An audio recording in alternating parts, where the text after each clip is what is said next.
Много ви благодаря, че сте тук тази петъчна вечер. Специално за разговора с Фредерик де Голдшмидт. Това е поредното издание на форум колекционери, което се случва в България.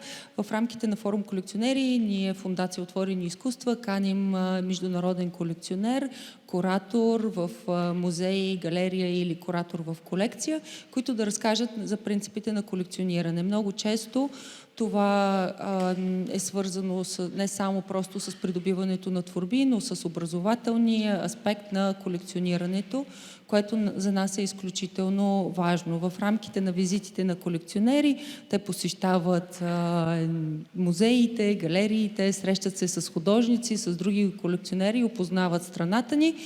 Винаги това са хора, които посещават за първи път България и наистина, повярвайте ми, много вълнуващо да разпознаеш страната си през очите на световни имена. Ние стартирахме тази платформа 2011 година и вече това е 10-то поредно издание. Това, което мога да кажа за тази годишния ни гост, изключително съм радостна, че Фредерик прие поканата ни, че има колекционери като него, които разпространяват идеята за колекционирането и че посети България. Той ще бъде тук за много кратко време, само за 3 дена, но имаме доста интензивна програма. Фредерик е френски колекционер, който е базиран в Брюксел. Идва от семейство, което колекционира от години и това, което и той ще разкаже, че неговата колекция е по някакъв начин обратна точка, в която традиционното изкуство, което е колекционирало семейството му, нали, с световни имена, музейни имена, в един момент преминава в негови ръце и той решава да започне да колекционира съвременно изкуство, защото е по-близо до реалността, до действителността. Социалният аспект на неговата колекция е много широк, защото той споделя колекцията си, има пространство на 4 етажа в Брюксел, където представя колекцията си и вие първо ще ви представим и ще разберете повече за него. Това, което мога да кажа, че вече му хареса много в България и предполагам, че е много благодарен за вашето присъствие. Така че започваме разговора с Фредерик. Thank you, Frédéric. Merci. Yes. As you say merci a lot in Bulgarian, so this is the only word I know. Yes.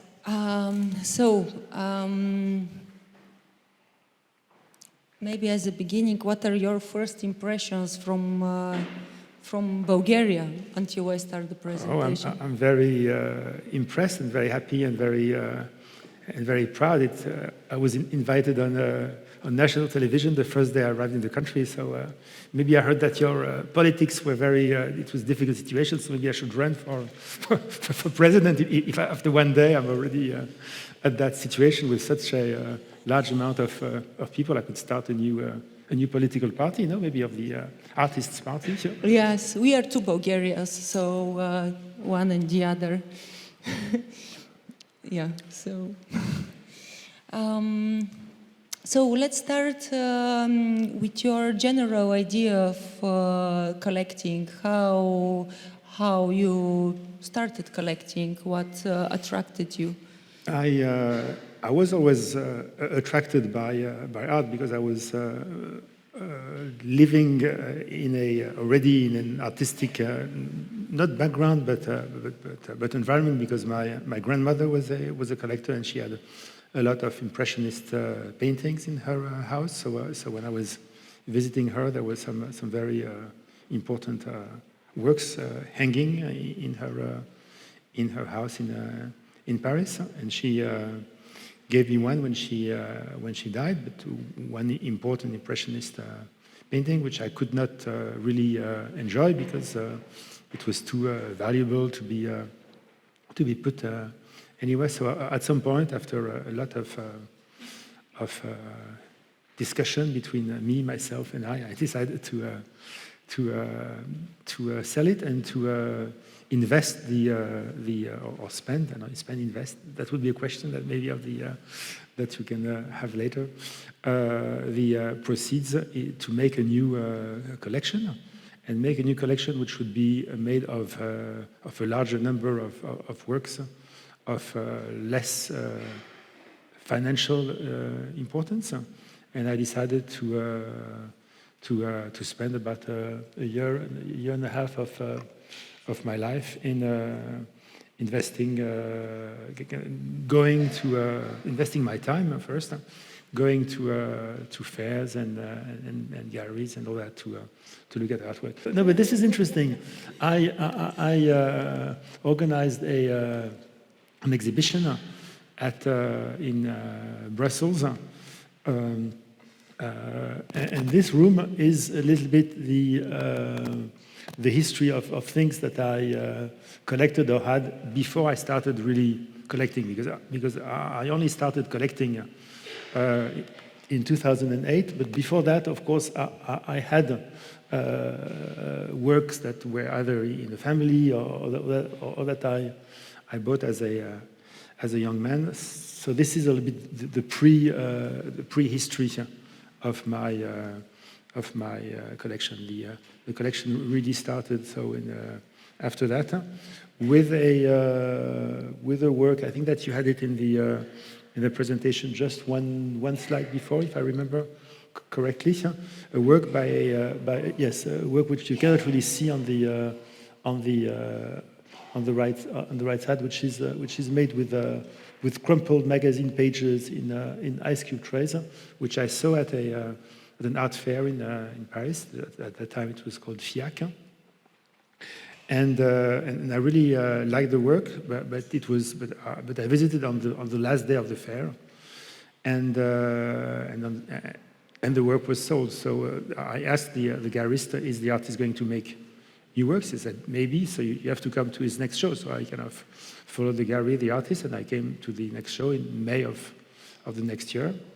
And this is the first work that I really, where I really invested time to be able to acquire it.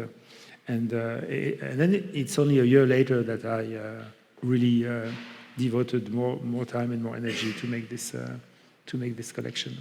So it was a very conscious choice to sell the painting and start collecting. Exactly, it was a very conscious.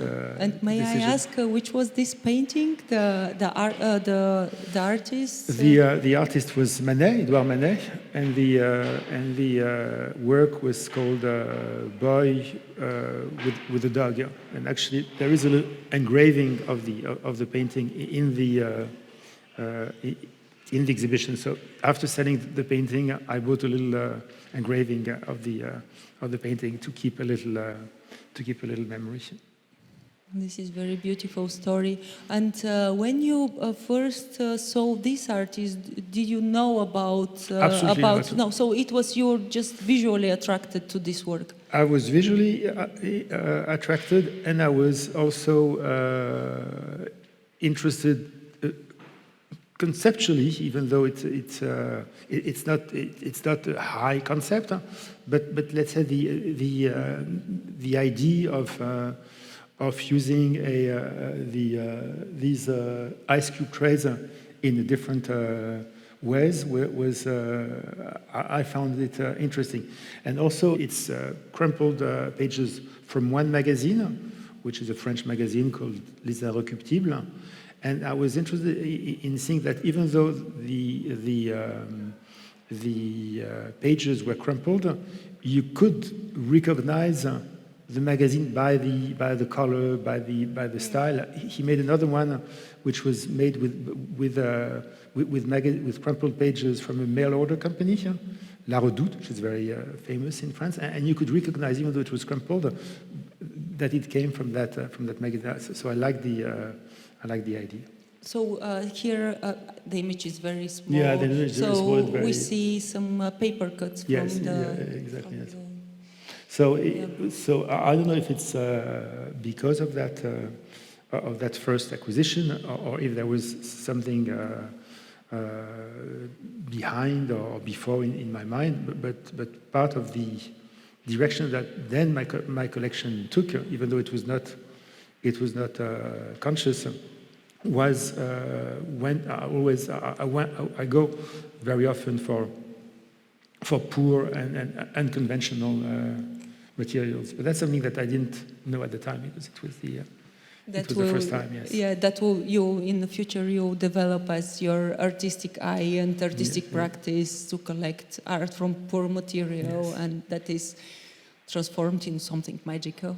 And then, of course, yes, when you start collecting something, usually, or let's say for me, when you see something that connects with something you already have, you get more inclined, or I get more inclined to when I see that, it could go well with that, so it can make a collection. Maybe if I had started with something different, I would have collected something different, but we can do history again. Yes. So in this line, you can maybe mention and tell more about Alighiero Boetti, one of the artists the core artists of your collection.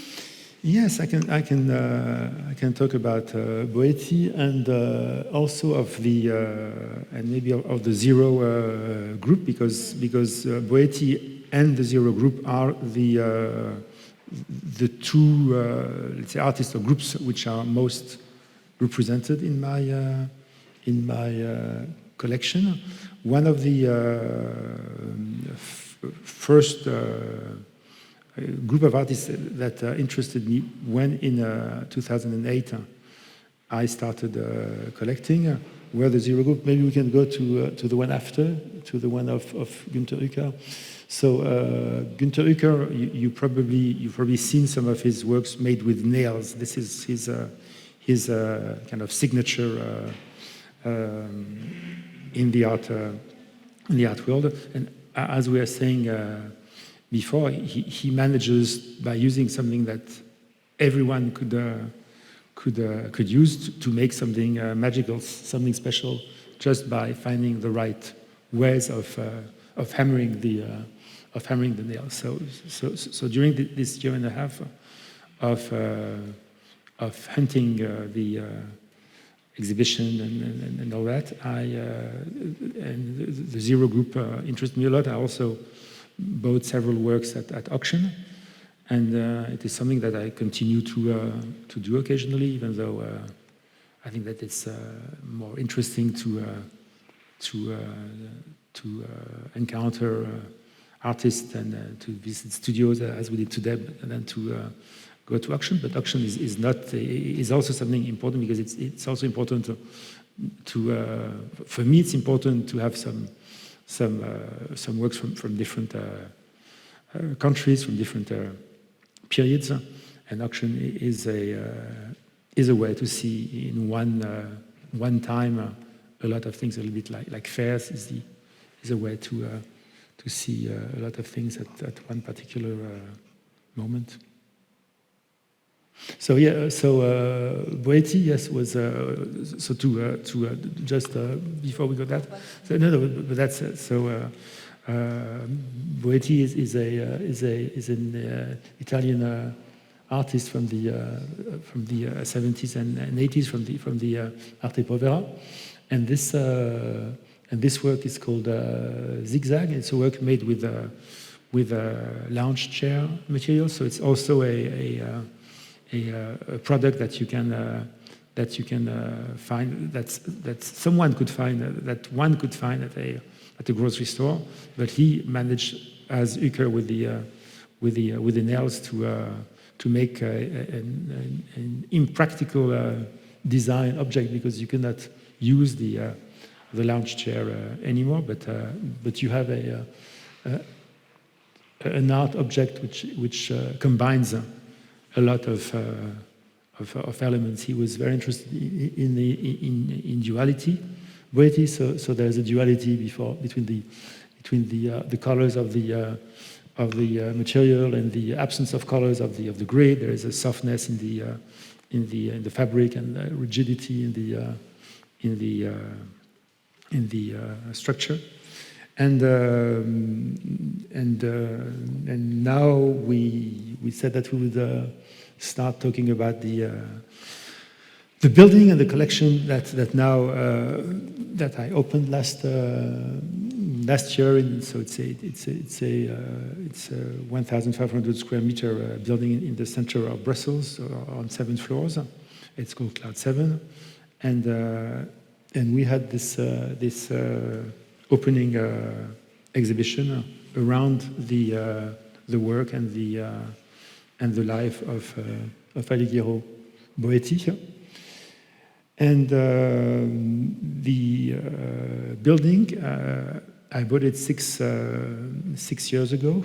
And when Vesselina visited Brussels, I had an opening exhibition called Not Really Really, where the building was not renovated, and we just decided with my curator, a young Polish curator called Agata Jastrąbek, to put objects a little bit in kind of strange locations, in places that normally people would not expect, and create some kind of a confusion between the what was art and what was the kind of remnants of what the previous occupants of the building could have left. The previous occupants, it was a mental health facility, so there was sometimes some strange. It was organized for having outpatients and psychiatric consultation, and so we can go briefly through the images that Vesselina and Jerry, who's here, selected in the exhibition. So the title of the exhibition comes from a short video called "Not Really Really a Museum," which was with little animated characters were making fun of their visit in a very minimal museum. So we decided we can proceed with the. So this is the entrance of the space when it was the way it was 6 years ago, and as you can see a helmet. Let's go fast, because just to give a little impression, we get an installation made with plastic bags, made with old TVs, with an extra large glove, with receptacles of a photo processing equipment. The images in the back is painted on a Venetian blinds. There is one work by an American artist called Thea Gates, which is on the floor, which you will see here in the next show, because three artworks were present in both exhibitions. The photo processing pots, and this is made with plates from an airline, Pan Am, that the artist has cast in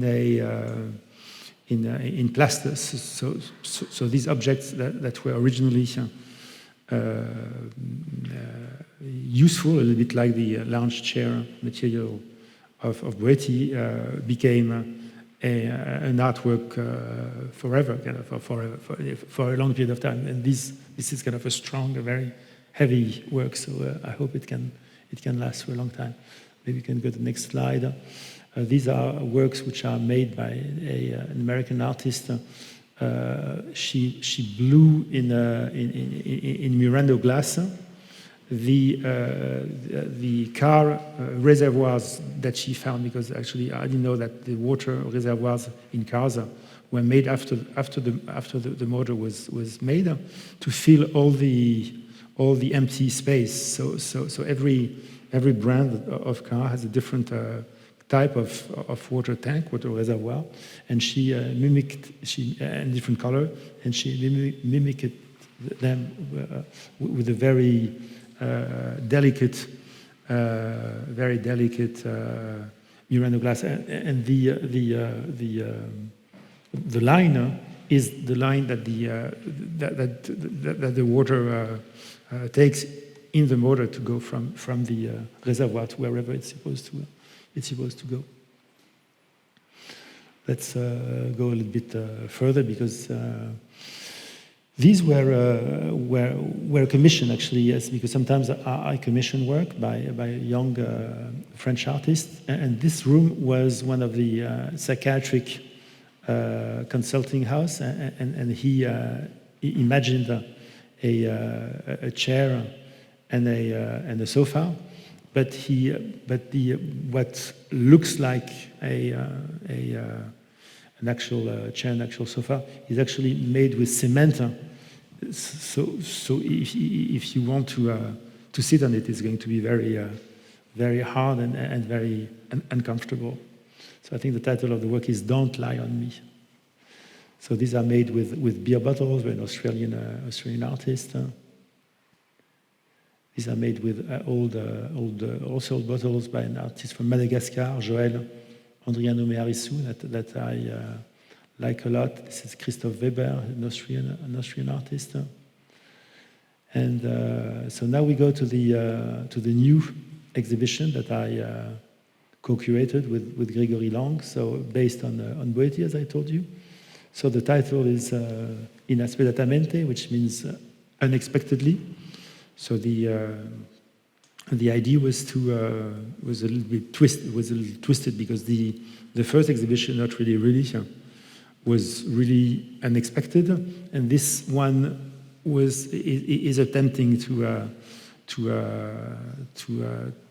draw a larger, a wider selection of works from my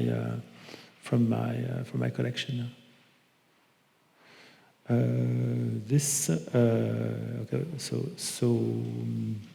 let's go, because this was let's pass because these ones the ones that so the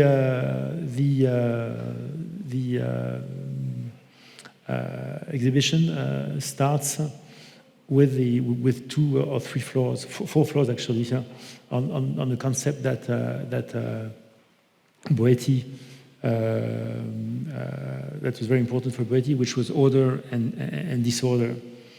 And you cannot see really well all the images, but the middle one is a work by a young German artist called Andreas Jonen, who I think plays on this idea of balance and imbalance, which I thought was very interesting.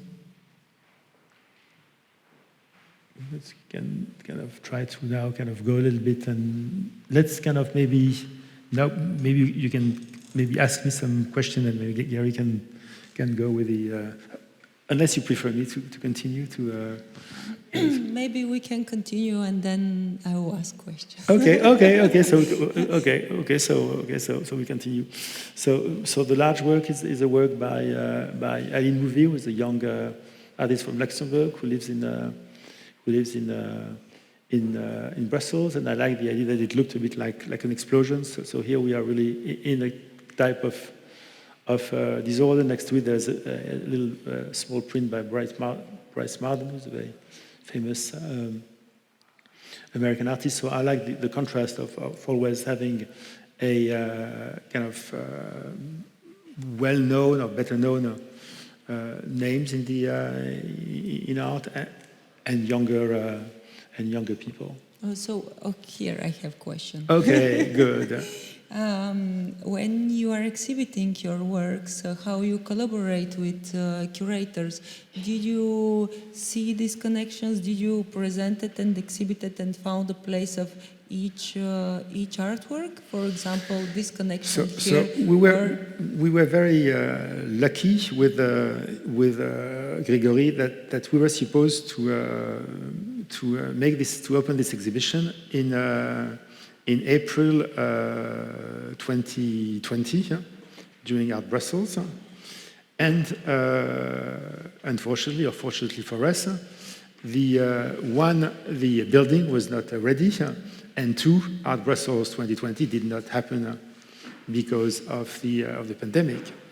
So the building and the end of the pandemic did not happen before November 2021. So about a year and a half after we had originally planned to do the exhibition.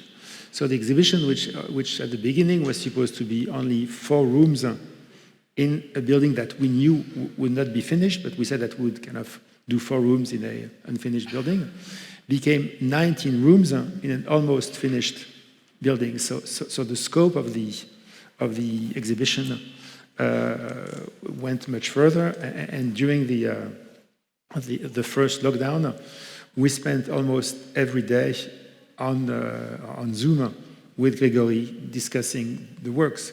So I would say that 80% of the grouping of works were done during our conversation, and every group was already done. Then, of course, when it comes to when you arrive to the actual place, you know very well that you always make changes because you realize that the size of the wall are not exactly the one that were given by the architect. That's something that worked. Actually doesn't work because you forgot to see that one work was framed in metal and the other one in natural wood, and that it doesn't work anymore. So you have to put them in a different place. But I would say that 80% of it was done because we had a year and a half to do it. My next exhibition that I'm doing with 2 Flemish curators for Art Brussels 2022. We have not discussed yet the content. We have our first meeting next week, so this is going to be a little bit more sportive to do everything. But it's again combination of artists, rediscovered artists, and young, or you don't know? We don't know yet. Oh, interesting. I hope that they have an idea because we already had conversations, and we already went through my management collection software, and they've already and they have started looking for links, because I think that it's very important to. You were asking me about ways to work with curators. Yeah, it was to a large extent because of the conversation with Gregory that I found some links that I didn't know myself, because you can learn about your own persona and things by realizing that. One work that was acquired maybe 10 years after the other kind of meant the same thing, and then maybe I had forgotten that, and the same thing happened again. I was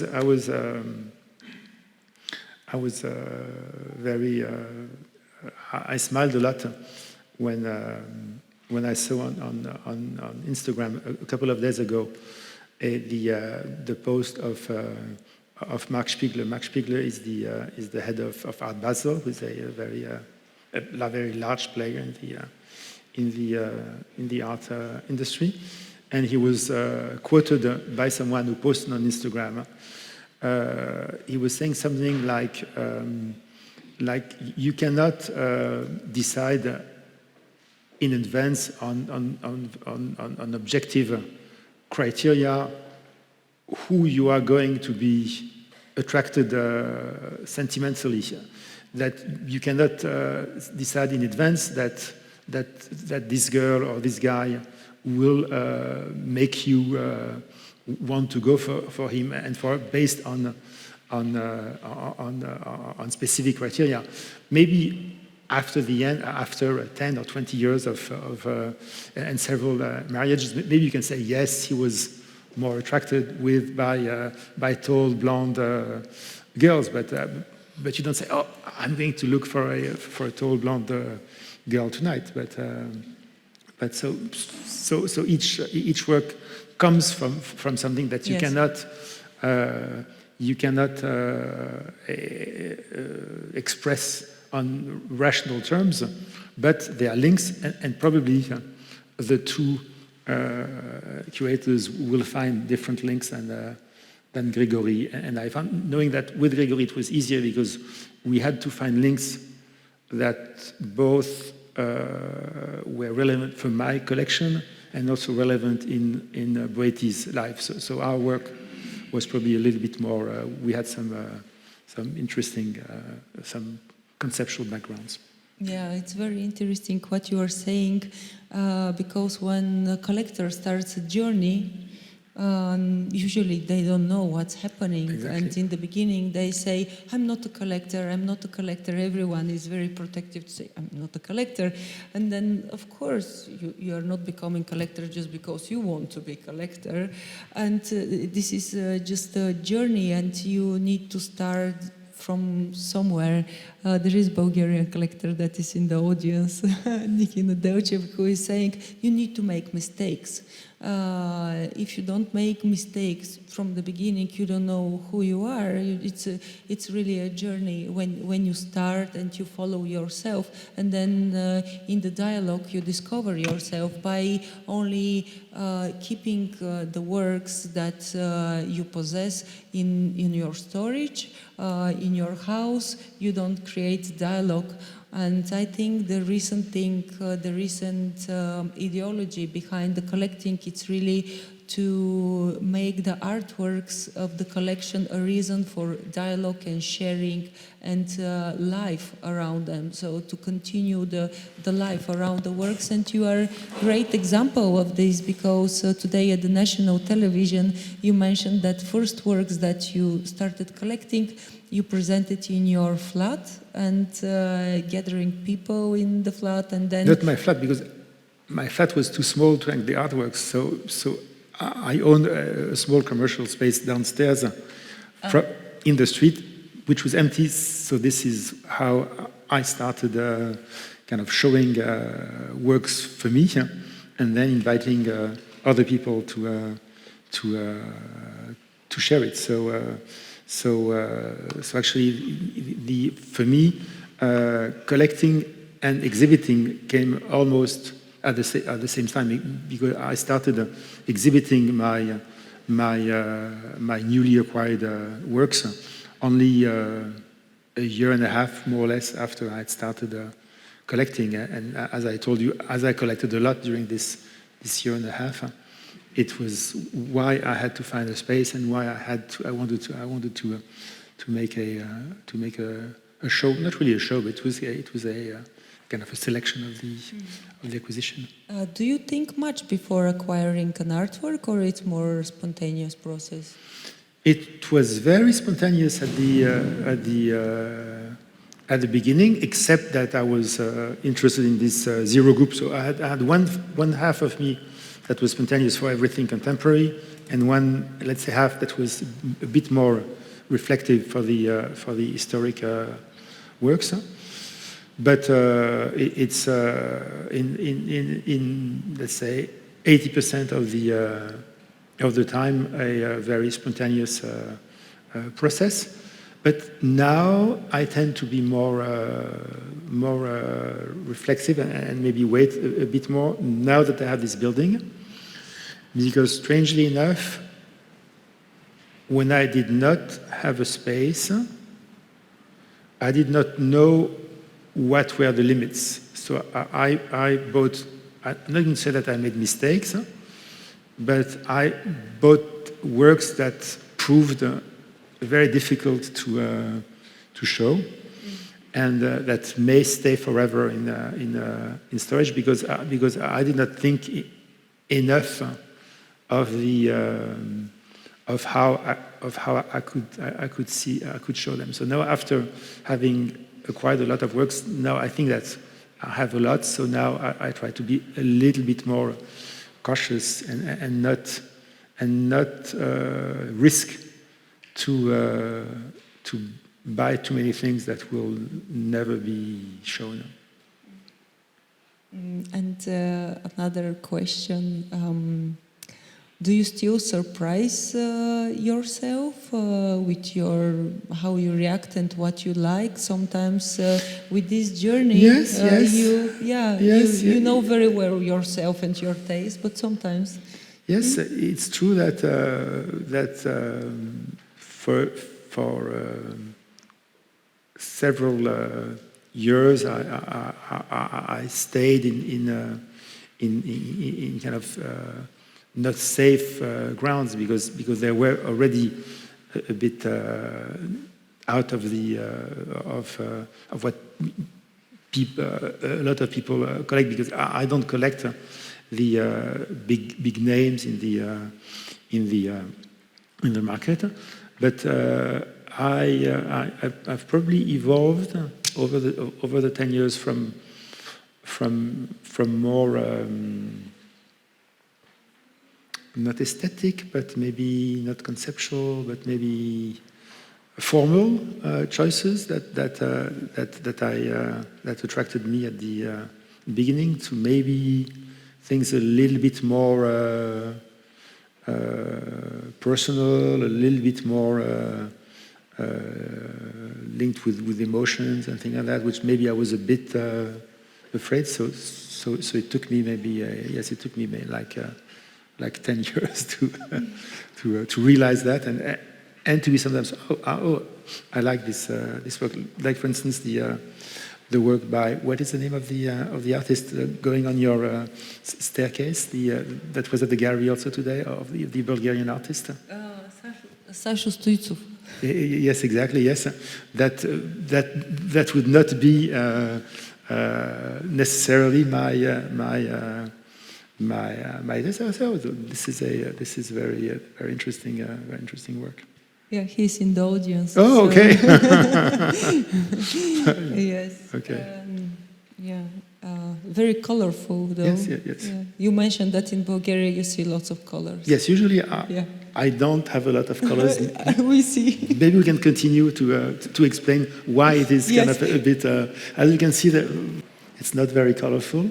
This is an interesting work at the bottom by an artist, a French artist who lives in New York. Her name is Sofia. When I was explaining, I think I explained that, I don't know if it was this morning or this afternoon, that the artist of the Arte Povera movement liked to do conceptual work, but they also liked things to happen, and they did not care about only about the structure, but also about emotions and things that can change, contrary to the American minimalism, who is very pure and doesn't and there is no part for random. And this work by Sophie Giraud, she made 2 cubes out of charcoal powder. The one on the right was supposed to be cast very tightly so that it would remain the same, kind of change very little. And the one on the left was made with a little bit less care, so that it could collapse a little bit before. So this one, it's a mix between concept and between life. Maybe we can go on kind of maybe a little bit more quickly, and if there is something that I want to say, I'm going to. So this we deal in this room more with things get a little bit more structure. You can see that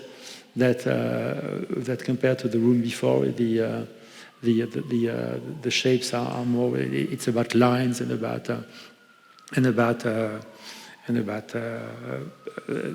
crosses that sometimes cross and sometimes never cross. Here we can see that on these 2 images, the building in Brussels where the exhibition took place is part exhibition space on the left, and is also part of a co-working space on the right. But from the co-working space, which is on the forefront of the right window, you can see the exhibition in the back. And so these images come from the exhibition that took place but which are in the front building, which is now a co-working space. You will see some images later, but this was during the exhibition phase. On the window, there is a work which was commissioned to the same artist from Madagascar that you saw during the first exhibition with the black bottles in the basement. So it's a two-part kind of it's words in two-part, which you can see one from the inside, one from the outside. It says "In love with the world," and the second one says "But I will be home soon." And I thought it was really interesting about also a duality that I feel also that I'm very attracted to. I like to travel. This is why I accepted Vesselina's invitation to come to Sofia when 99% of the art world is in Cologne today and not in Sofia, because I said, oh, I can go to Cologne another day. Sofia is more fun, but I will be home soon, so I will be very happy on Sunday night, of course, to be back and to go back to normal life. Even though on Monday I have a big event at the space, but so I will be home and do other things. So let's go quickly through some pieces that are that were in the exhibition. This room we made for the last room in the show, something about which is every room in the show had at least one work of Boetti or fitted somehow in his life. The work of Boetti, you will not see it because I myself cannot see it. Is this one, which is a series for those who know the artist which is called Aérei, which is a work that he did by using all let's say drawings from all the planes that were actually flying in the world at the time that he was making the paintings. So lots of different models of planes, but it gave an impression of a world, of a dystopic world, by seeing all these airplanes. Actually, after I made the exhibition, the daughter of Boetti came to see the show, and she told me that my impression was totally wrong, because actually Boetti made that for her because she loved planes, and she loved planes so much that he imagined for her a sky full of airplanes, which was her idea of something good. And so we see it now as something which is bad. So we assembled elements of a more dystopian environment. So here I was saying that yes, now I collect works which can be a little bit more emotional, like this beautiful sculpture by Miroslav Balka, or this memento mori of this beautiful young man, kind of thinking of what his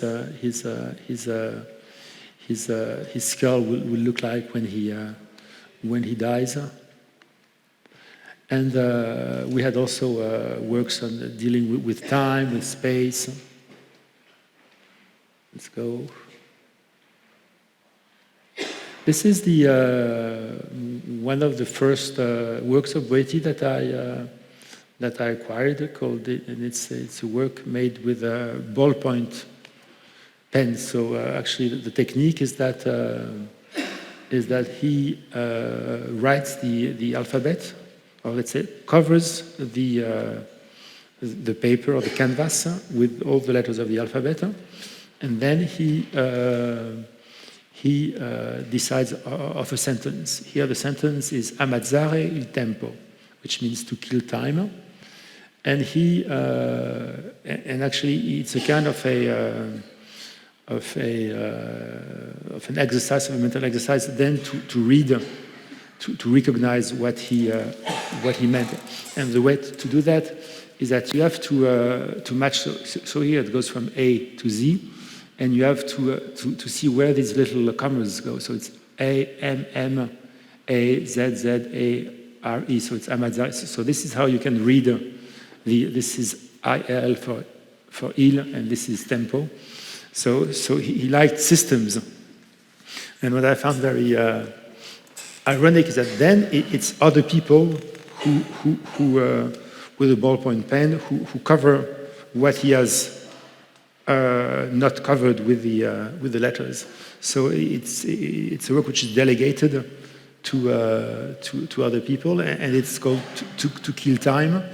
So it's strange that he employs people who have to work, whereas he can kind of kill time by relaxing when others work. Let's continue.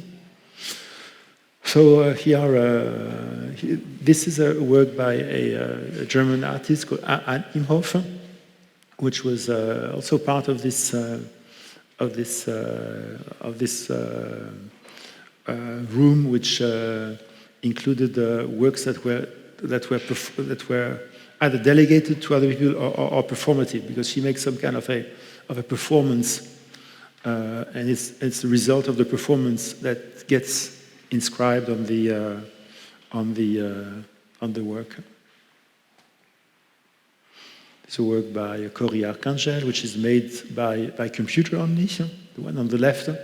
And the one on the right is a work by Wolfgang Tillmans, which is purely made by his hand, but not by his hand, but only by holding pigments and light in the dark room. So very contrast between two different techniques. This is on the left a work by Jonathan Monk, which is inspired by the work by Boetti of mapping the world. This is a work made by using workers' clothes, and it was in a room which was devoted to work. So here we go to the the fifth floor of or let's say the fourth floor of the apartment of the building, which is going to be my apartment, because I'm going to live in the building. And this is a room that was inspired by the artist's position in the world. So this was the most, let's say, the most politic work, because we selected artists who had something to say in our world. Yes, this is not. It's so. This is there's actually at the right an artist from I forgot, from Kazakhstan, who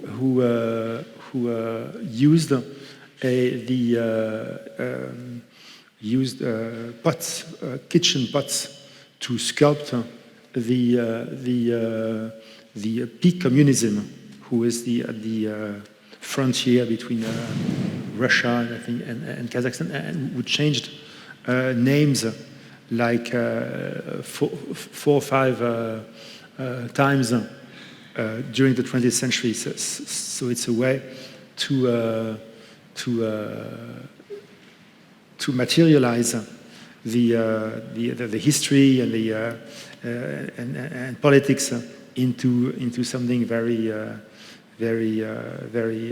ordinary and very much linked to the daily world. And this is where my kitchen is going to be. So this was a little bit my little humoristic curatorial trait. His name is Yerbosin Meldebikov, I think, or something like that. So at Cloud 7, we also held some talks during the exhibition. This was the talk between Agatha Boetti on the right, Nicolas Bourriot, then an artist Mathieu Lorette on the influence Alighiero Boetti had on the art of the 20th century. And after the exhibition was finished, so it became let's say 1/3 of the building became a co-working space. And so now we are having kind of people who work in the space, either for on the long term. This was yes. I wanted to have this image because during the exhibition we felt that it was important to guide the visitors and to have mediators who would be there. So we had this whole team of young people, either art history graduates or artists themselves, who were there during the exhibition to guide the visitors. And this is an image that we made towards the end of the exhibition. A few days after we learned that Lawrence Weiner had died. Lawrence Weiner is the artist who made the sentence, which is now in the entrance of the building, the room that you saw at the beginning with the helmet on the left side. So this is now written on the right side, and it's a memory of the fact that the whole building was taken apart and put back together again in a certain way. But it's also an invitation to the future, to the co-workers to think by themselves and to deconstruct also the accepted knowledge to then be able to undo in order to redo. So these are kind of people visiting the exhibition, and now I think you can have pictures of the current. This is still people visiting the exhibition, and so now. For how long it was open? The exhibition was open. The exhibition was officially opened not for very long. It was officially open only for between November 11 of last year until January 30 of this year. So for about 10 or 11 weeks. 11 was the fetish number of Alighiero Boetti. This is why we opened on November 11, and why we wanted the exhibition to be 11 weeks.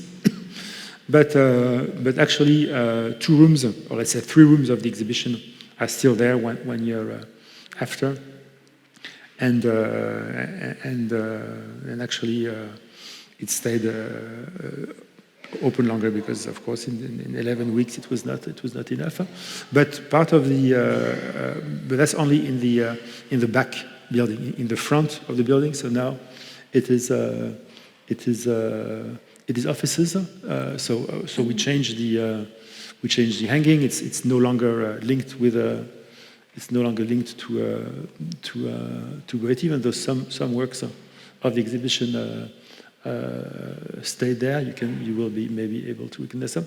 And there is this screening room, that we call the Studio 7, where I commissioned a work to a German artist called Gregor Hildebrandt, and he used records that I found in the building, old 78 RPM records that are now in this very high technology room to also it's a contrast between the past history and the modern function of the space.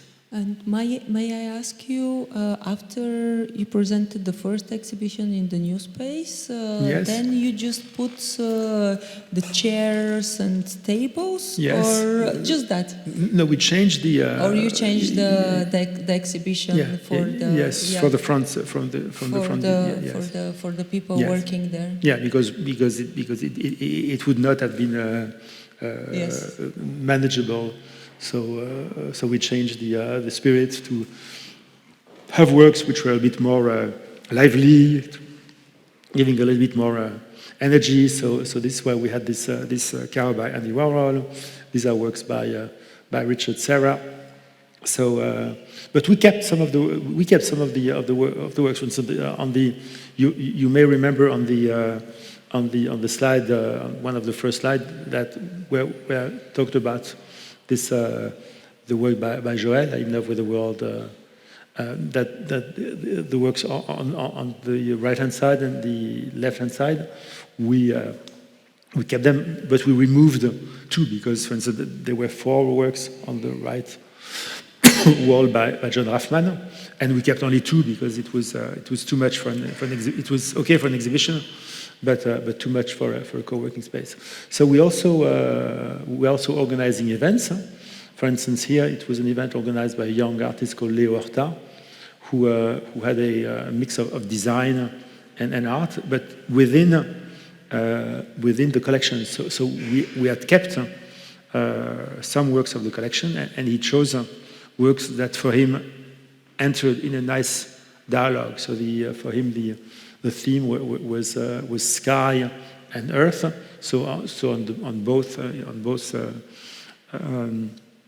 sides of on both rooms on the same floor, he added works which were not my choice, but the idea was to make the space as lively as possible to attract people. Now we have this was a conference that we had on women sexuality in prison with an artist that was in the exhibition, but on the occasion of a podcast that young people had made to finish their studies. We have sometimes a little night event with a musician, and so collecting education. So what do you want me to say about collecting education? Ask me a question. Yes, gladly. Okay. So together with the exhibition, you publish this book, Yes. of the collection, with contribution to Nicolas Bourriot, your contribution, and of Yes. course many other curators and artists. Very interesting book that presents your collection and development of this space. How it started from just being a post-mental clinic to turning to a place for sharing, for co-working, place for exchange. And I think it's very symbolical and very this is it about art nowadays. Full House. The name of the book is named Full House. So the gathering we have around the exhibition, the artists we meet, the curators or art critics, we collaborate.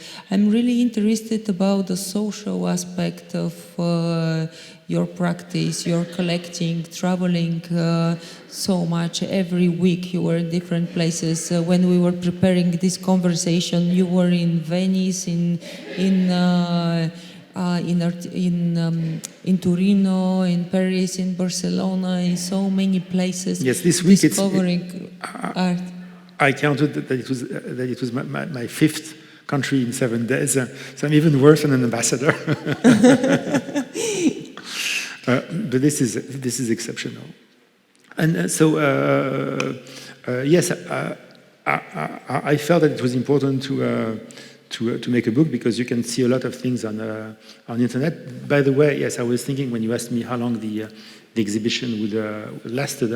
So the exhibition closed, but actually you can still visit the exhibition virtually, because if you go on the website of Cloud7, so www.cloud7.org, cloud7.be, you have a virtual visit that you can access, and you can go through the whole building and through the exhibition, even though it is no longer here. It is preserved online.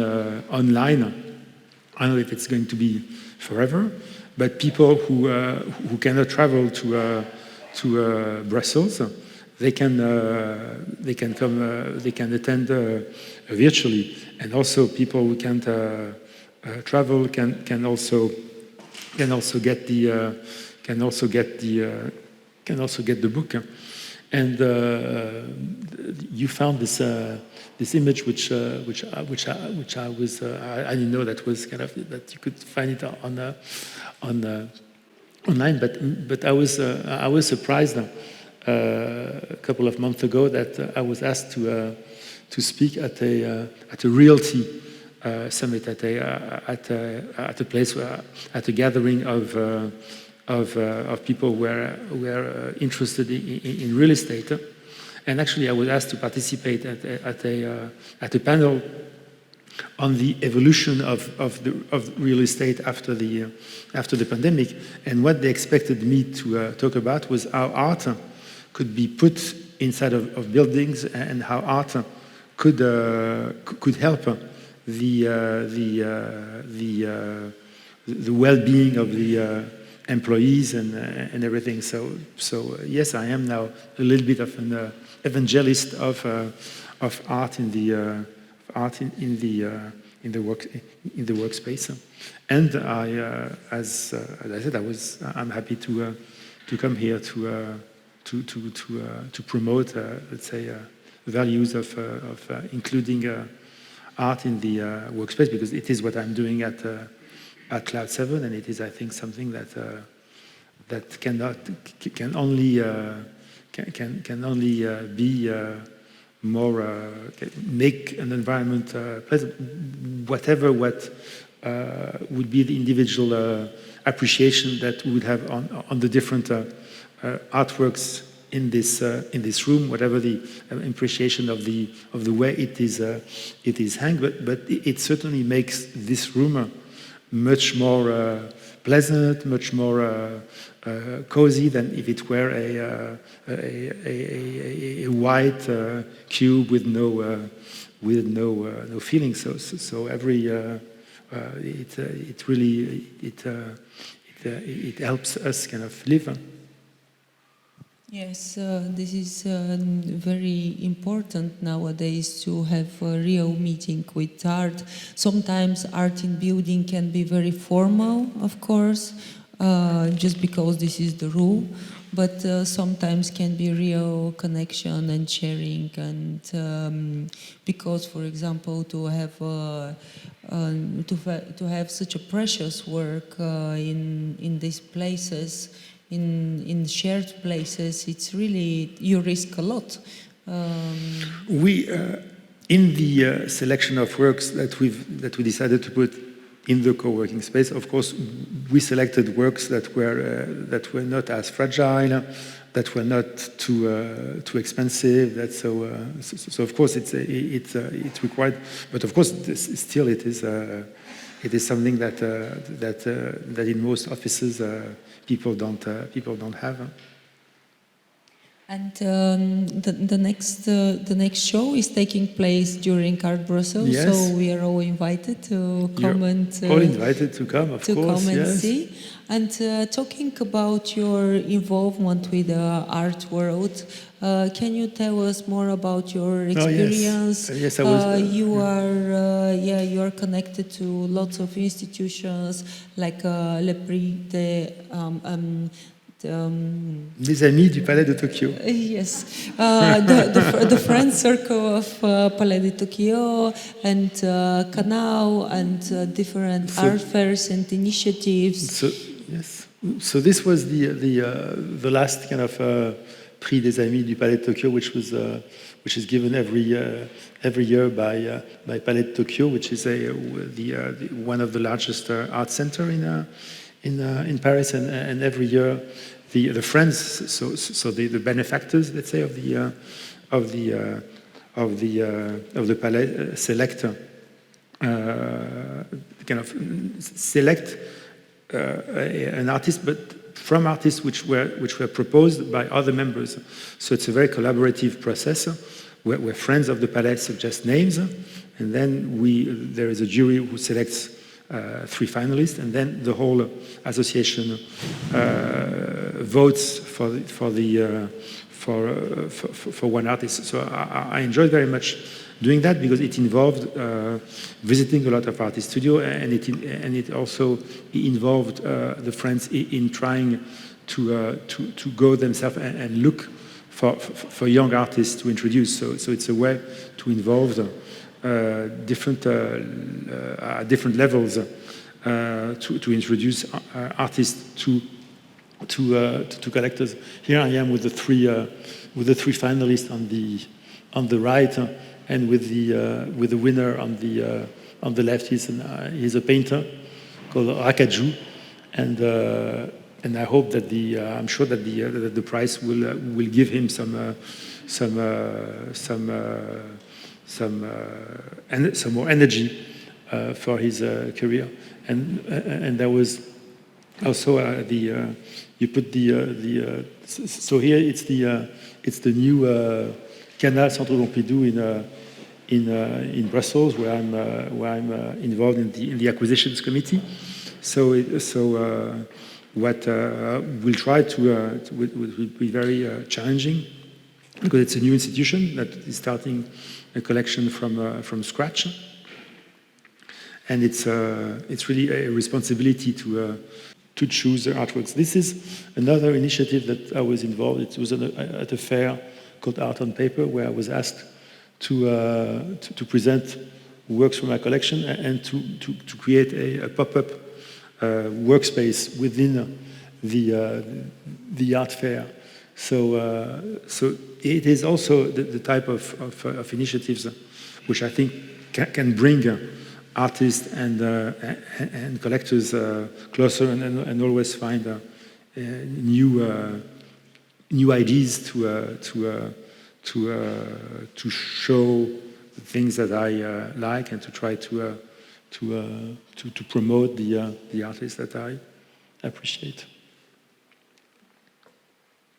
And here it comes. You mentioned briefly about KANAL Pompidou in Brussels. Yes. So it will be great to talk about Brussels as a city, as yes. and Belgium. The Belgian collectors are very known and important and supportive.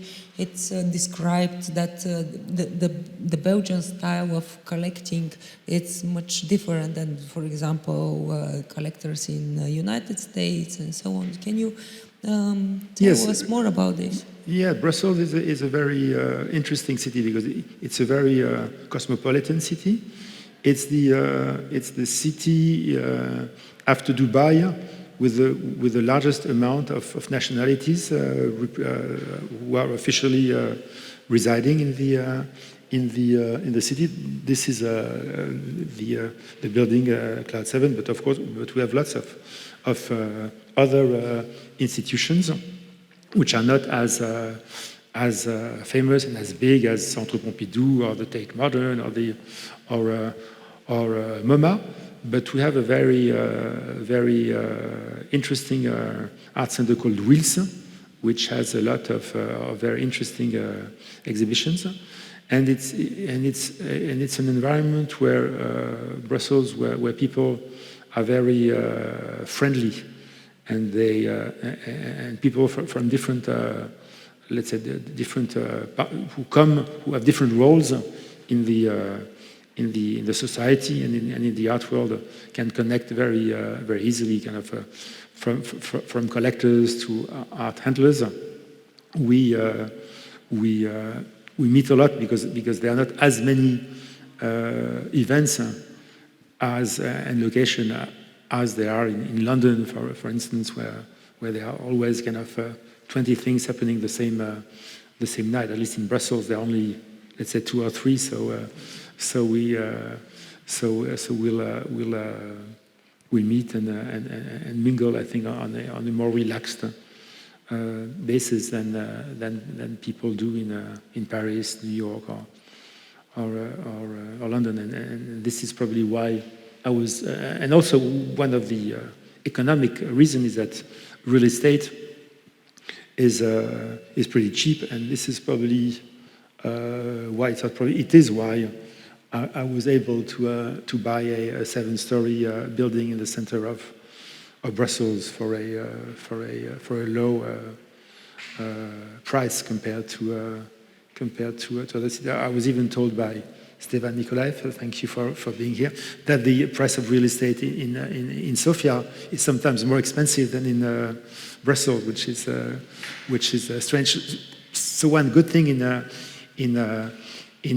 in Brussels is that real estate is cheap, but there is money to acquire art, and there are cheap places for artists to work. So this is why it was a good place to do this venture.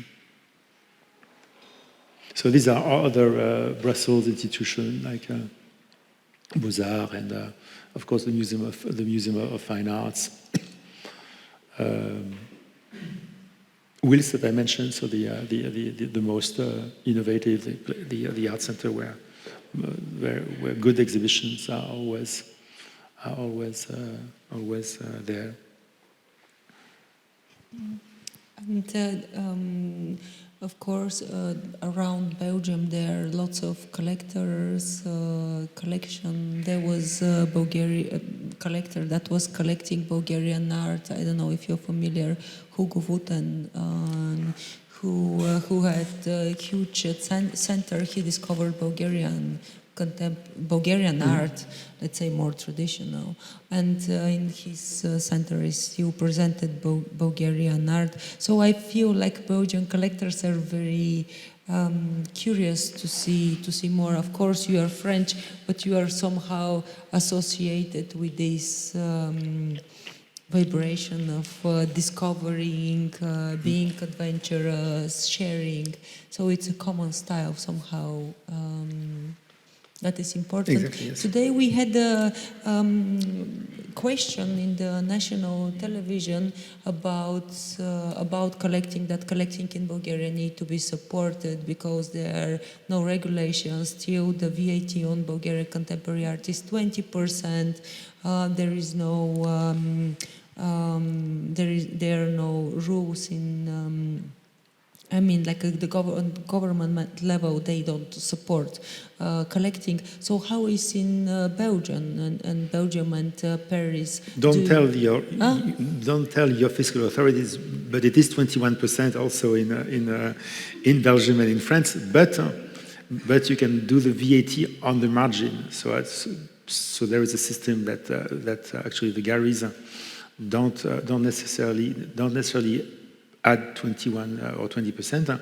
They only use the VAT. They only put the VAT on their margin. So it becomes 50%. So it's 50% of 20%. Mm-hmm. So the VAT at the end is only 10%, which is still a lot. But unfortunately, art is not considered a staple and something which is as necessary as bread or wine, but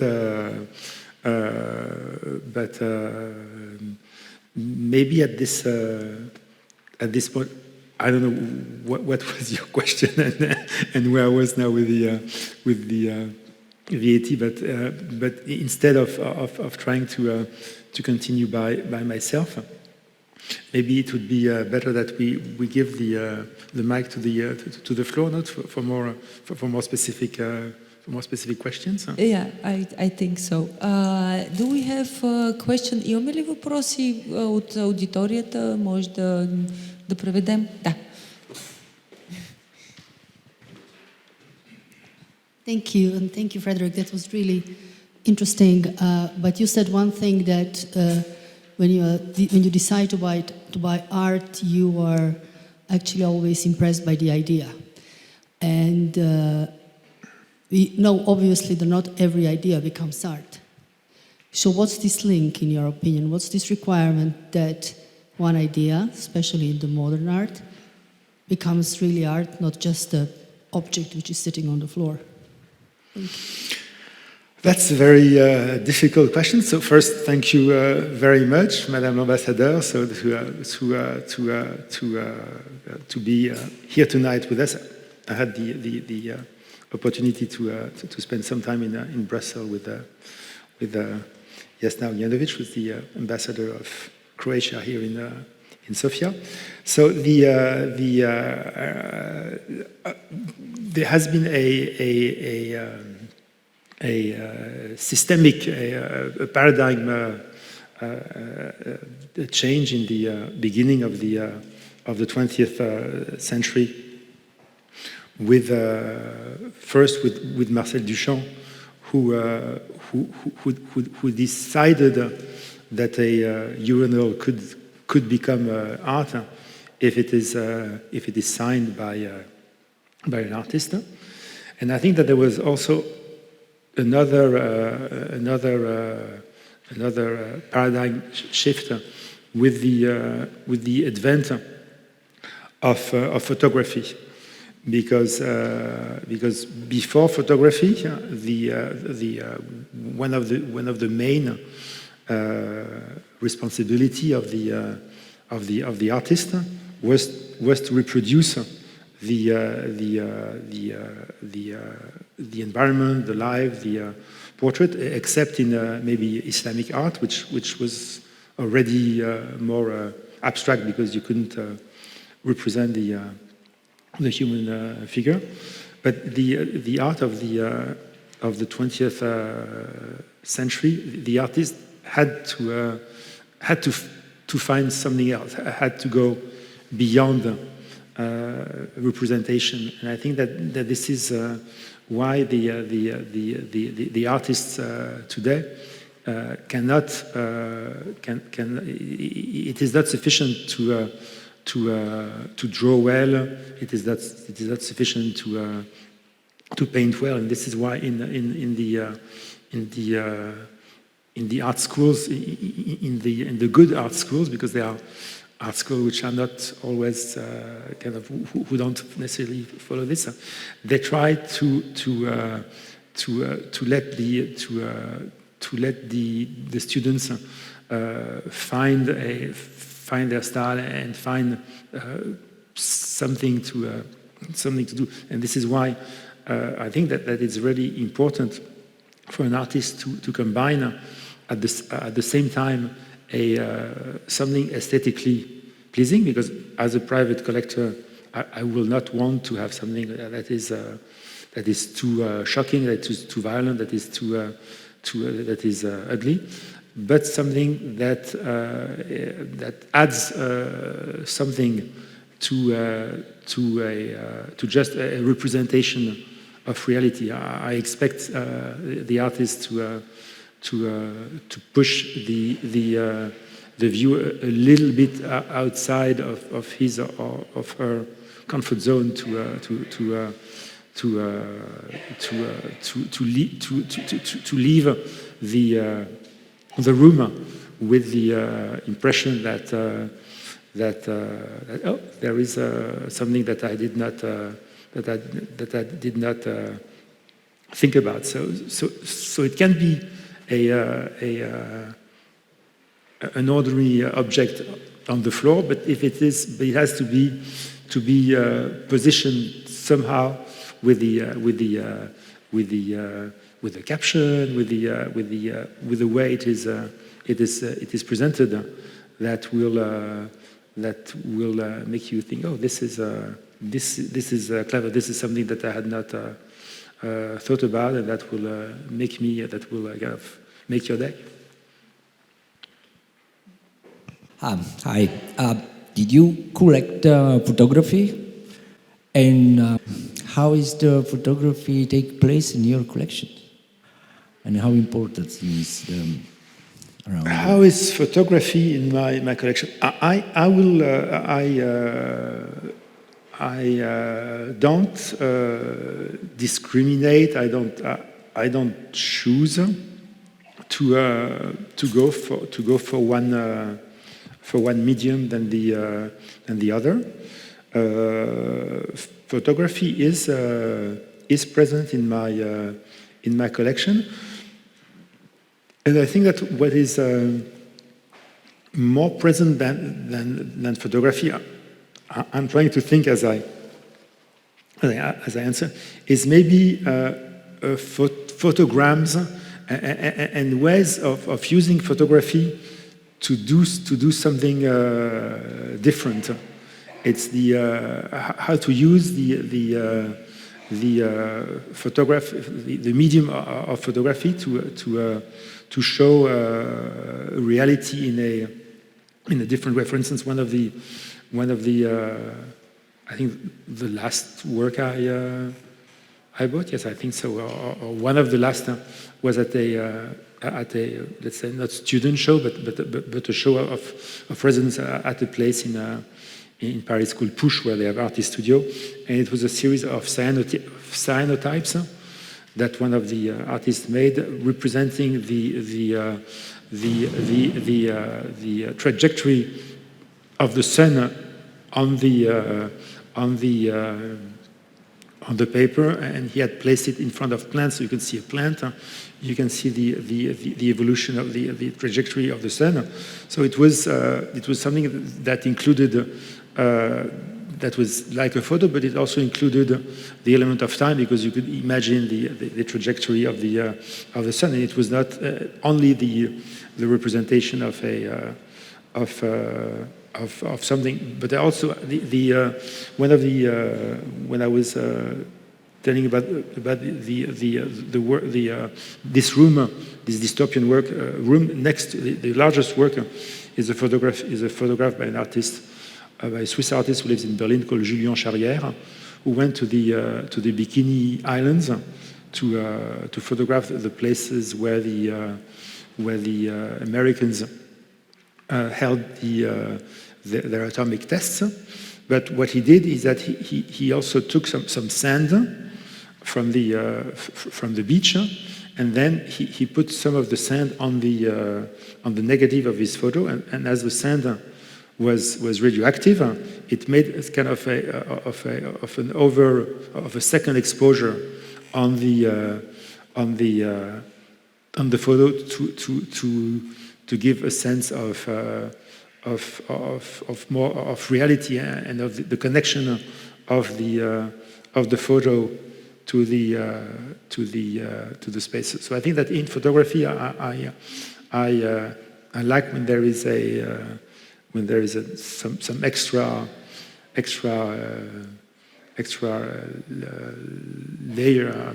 So yeah, this is very interesting question, because it really opens larger understanding of your collection, because one of the topics in your collection is time. So time connected to the capturing of the moment, it's not interesting that much, but challenging the material. For example, you have Wolfgang Tillmans in your collection, that is his practice is photographic practice, but in the same time working with a photographic material, with a paper, with the chemicals, yes. To create another image, to create the image of the not seen, not just the pure concept of the text or the pure concept of the idea, but also to go further. It's interesting that you mentioned the Tillmans. So of course, yes, the first Tillmans that I bought was one that he made in the dark room. But then I also bought some works of his that were just beautiful still life, but because there can be some photos which are just simply beautiful, and of course it's nice to have a beautiful still life photography, like you can have beautiful still lives, like the beautiful still lives that I loved at the museum today by a Bulgarian artist that, of course, I don't remember the name, the blue one. The blue one, yes, in the museum. Yeah, and we visited the museum of the National Gallery in Bulgaria, and me personally, I also discovered works. So it is. So it was a still life. It was a still life made with the very some abstract element, using a very interesting kind of wax type of material. It was engraved. So I like usually when there is little something, a little additional, Yes. a little twist. Do we have other questions from the audience? I'm sure you want to know more about collecting and just maybe some practical things around collecting. Or maybe we covered all the topics. You did. We did a lot. It's Friday evening. Huh? Probably, just very quickly, if you can tell us more about the relationship between institutions and private. I mean, you're a private collector, and we know that's important. I mean, in Bulgaria, we have this certain fear. I mean, it's going ahead quickly. Here, we still have not enough big spaces, big museums. We're going on. I mean, it's building, it's coming. And the relation between private sector and institutional museums is important. And here it's seen a bit as dangerous, but I think it's important to say why are you involved in this institutional work also, because it's losing time, it's totally like generous time given to institutions and money. And how do you feel about this in general? And I think that the cooperation between private sector and public sector is very important for different reasons. First, because the public sector doesn't necessarily have the financial means, or they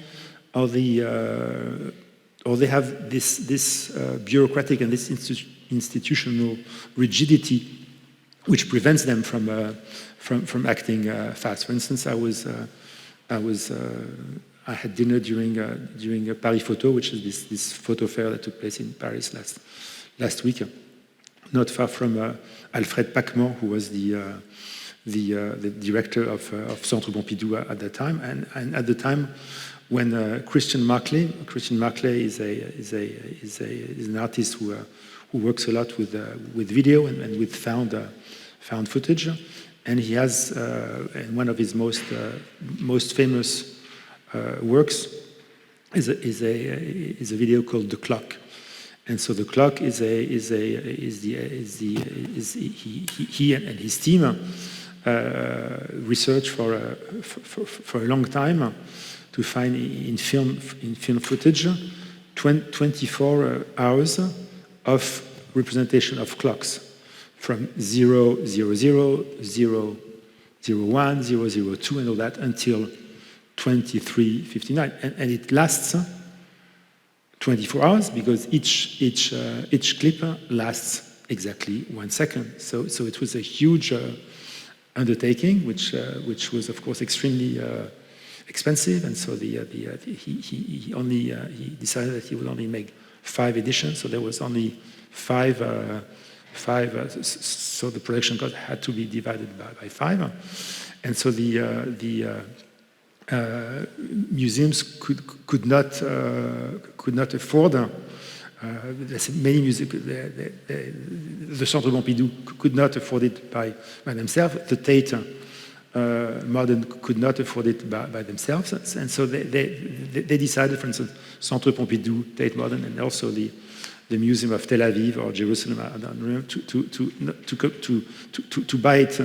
To be 3 of them to buy 1 edition, but Centre Pompidou did not have the money, so they had to raise money from 10 or 20 collectors who would give the money quickly enough so that the museum could buy the work. So just for that, the public sector needed urgently, because the artist or the gallery did not want to wait for a year or to make this. So public institutions rely on money for their acquisitions, but also it's important for these institutions to also listen to what the private sectors have to do. This is why I liked so much being involved on the Prix des Amis du Palais de Tokyo, because the artist names are suggested by the friends and not by the curators. So I think that there can be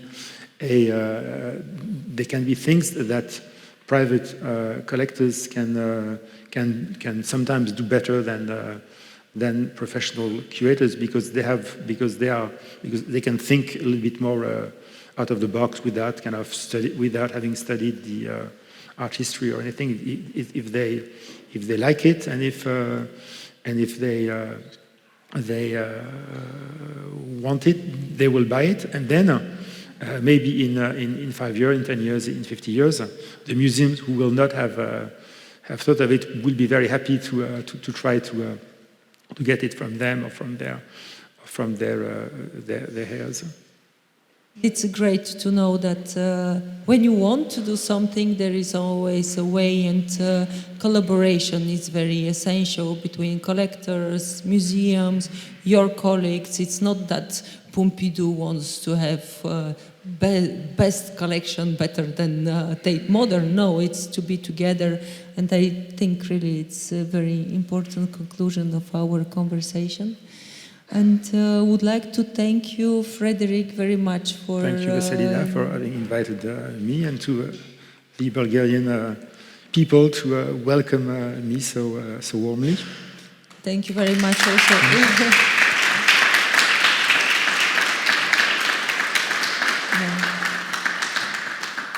Thank you very much for being here. Thank you very much to the Sofia City Gallery for hosting us, to National Fund Culture for the support, and for my greatest team that support us a lot, to Gary.